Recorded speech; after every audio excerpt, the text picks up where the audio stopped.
Hi guys, मेरा नाम है साहिल खन्ना और आज की वीडियो शुरू करते हैं। सबसे पहली न्यूज़ है मेटा की। जो फेसबुक कहा जाता था किसी जमाने में, तो मेटा ने मान लिया है यूके गवर्नमेंट की बात को, गिफी को बेचने के लिए, डिसइन्वेस्ट करने के लिए।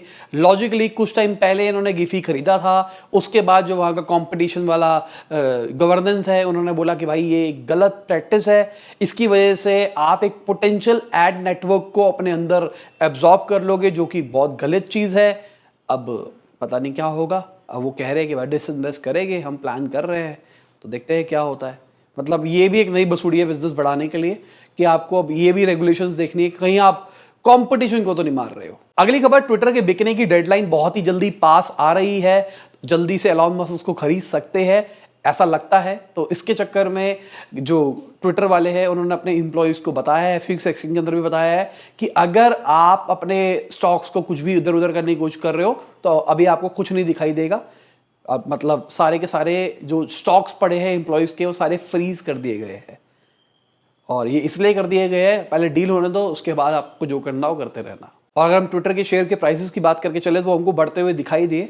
उस लेवल पे ही नहीं पहुंचे जिस लेवल पे एलॉन मस्क खरीद रहे हैं, पर पहुंच गए ऊपर। अगर एलॉन मस्क की बात कर रहे हैं तो उनकी कंपनी स्पेसएक्स की बात करके चले तो उनका कहना है कि स्पेसएक्स यूक्रेन में जो हेल्प कर रहा था उससे $20 मिलियन से ज्यादा का नुकसान हो रहा था मंथली बेसिस के ऊपर, जो स्टारलिंक उन्होंने सप्लाई कर रखा था यूक्रेन के अंदर, उसकी वजह से।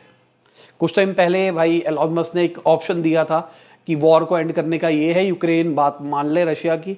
उसके बाद यूक्रेन वालों ने उनको गालियां दी, मतलब उनको फालतू सुनाया उनके मैनेजमेंट को। उसके बाद उन्होंने कहा भाई मैं अपना स्टारलिंक वापसी लेके जा रहा हूँ। पहले इन्होंने अपना स्टारलिंक उनको दे रखा था, पैसे भी नहीं ले रहे थे। उन्होंने कहा भाई तुम वॉर के बीच में तुम्हारा कम्युनिकेशन बरकरार रहना चाहिए।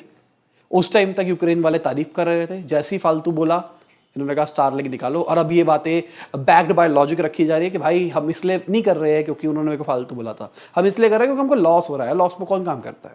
अगली खबर अंबुजा सीमेंट की है। तो उन्होंने 5,000 करोड़ रुपीस रेज किए हैं अडानी फैमिली से। तो अडानी ग्रुप के अंदर आ जाएगा अंबुजा सीमेंट।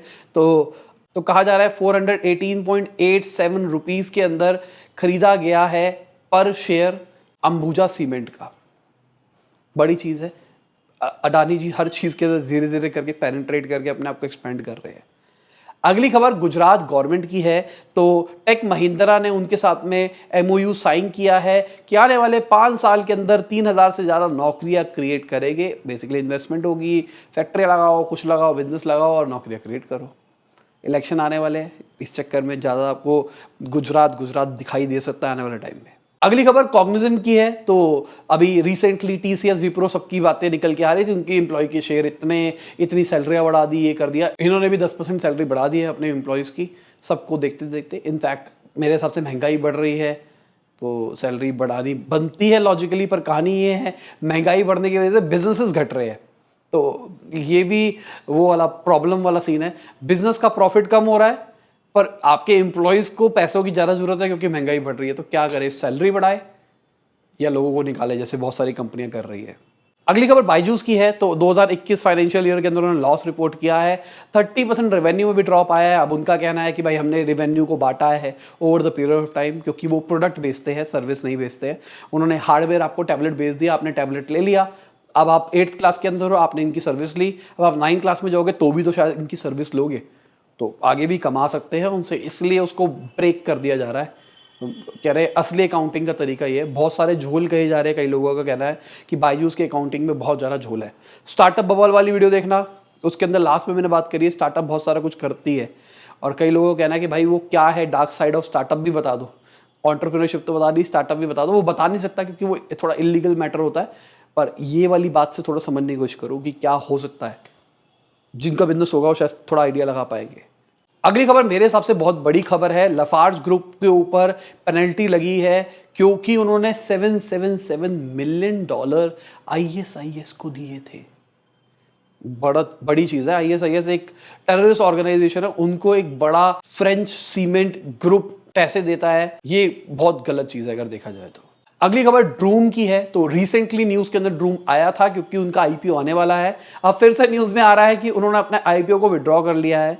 उस टाइम पे ये 3,000 करोड़ रुपया रेस कर रहे थे, जो उन्होंने अपना red herring draft prospectus submit किया था उसके अंदर 3,000 करोड़ में से 2,000 करोड़ रुपए तो ये अपनी कंपनी के लिए कर रहे थे, 1,000 करोड़ रुपए जो प्रमोटर है वो अपने शेयर्स बेच रहे थे।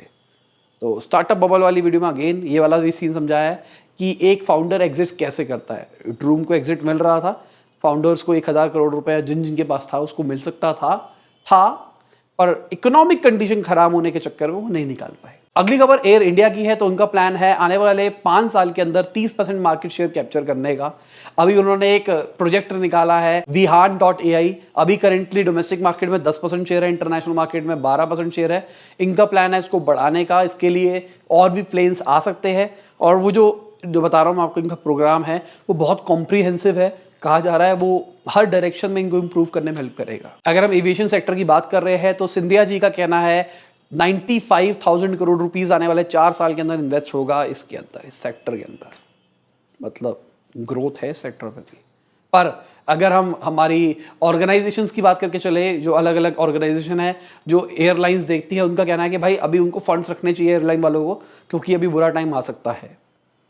किसके साथ जाए, मतलब उनका तो कहना है इमीडिएट 6 महीने में दिक्कत आ सकती है, 1 साल में आ सकती है, यहाँ पे 4 साल की बात हो रही है। अगली खबर हमारी फाइनेंशियल मिनिस्टर की है। तो उन्होंने फाइनेंशियल ईयर 23-24 के लिए बहुत सारे बिजनेसेस को बुलाया है। कहता है आओ बताओ क्या प्लान रखना चाहिए, क्या टैक्स प्लान रखना चाहिए।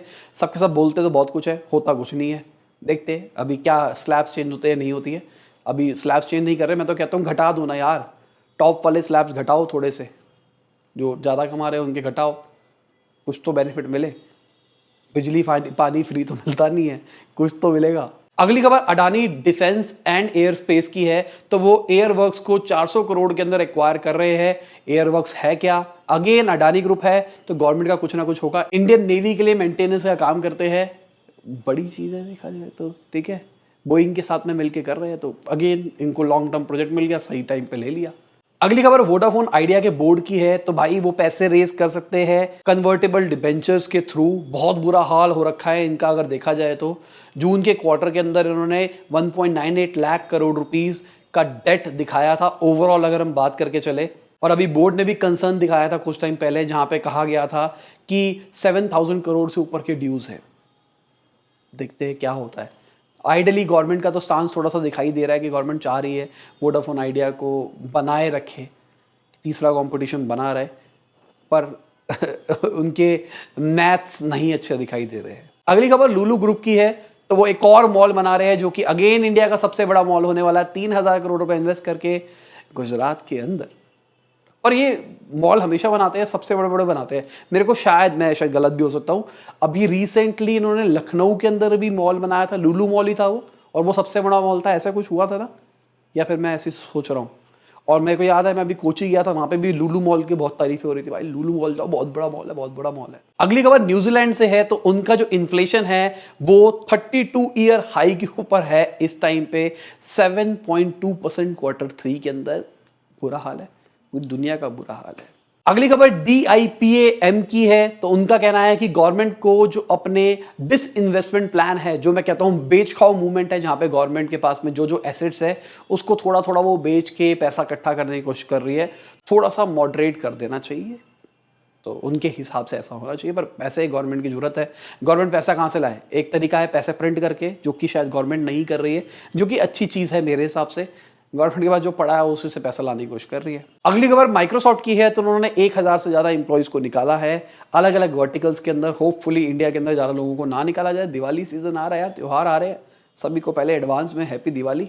मैं दिवाली बांटने में आजकल थोड़ा सा बिजी चल रहा हूँ, पर ये इस टाइम पे नहीं निकालना चाहिए किसी को, मुझे ऐसा लगता है, कितना भी बुरा हाल हो। अगली खबर रशिया की है। तो उन्होंने अमेजोन पे 4 मिलियन रूबल्स का फाइन लगाया है कि भाई उन्होंने बहुत सारा इलीगल कंटेंट डिलीट नहीं किया है अपने प्लेटफॉर्म से। अब भाई रशिया गवर्नमेंट भी बहुत ही ज़्यादा स्ट्रिक्ट हो गई है। हमारे हिसाब से चलो, हमारे हिसाब से चलो। क्या लगता है आपको वॉर का क्या नतीजा होगा? क्या न्यूक्लियर अटैक हो सकता है या नहीं हो सकता? क्योंकि मैं न्यूज़ नहीं देखता। मैं अभी कल पापा के साथ बैठा हुआ था, तो पापा न्यूज़ दिन भर देखते रहते हैं, तो पापा बता रहे थे ये वाला सीन ना, कह रहा बेटा ये होगा वो होगा। तो आप अगर न्यूज़ देखते हो वाली कि क्या चल रहा है रशिया का, तो मुझे बताओ नीचे कमेंट में। लगता है कि वॉर बढ़ सकती है? क्या यूएस आ सकता है या फिर न्यूक्लियर खेलेंगे? अब अगर रशिया की बात कर रहे हैं तो एक्सॉन रशिया से पूरा पूरा निकल गया है। $4 बिलियन की उनकी एसेट थी जो कि रशियन गवर्नमेंट ने सीज कर ली है। रुकना ही नहीं है। और इसी के साथ आज की बिजनेस न्यूज़ खत्म होते हैं। उम्मीद करता हूं आपको मजा आया होगा। लाइक कर देना, शेयर कर देना, कमेंट बताना वीडियो कैसी लगी। बाय, गुड नाइट, शबा, खुदा हाफिज, गुड मॉर्निंग, गुड आफ्टरनून, जब भी आप वीडियो को देख रहे हैं। यादां तेरियां रोदियां हंझू लहके, यादां तेरियां।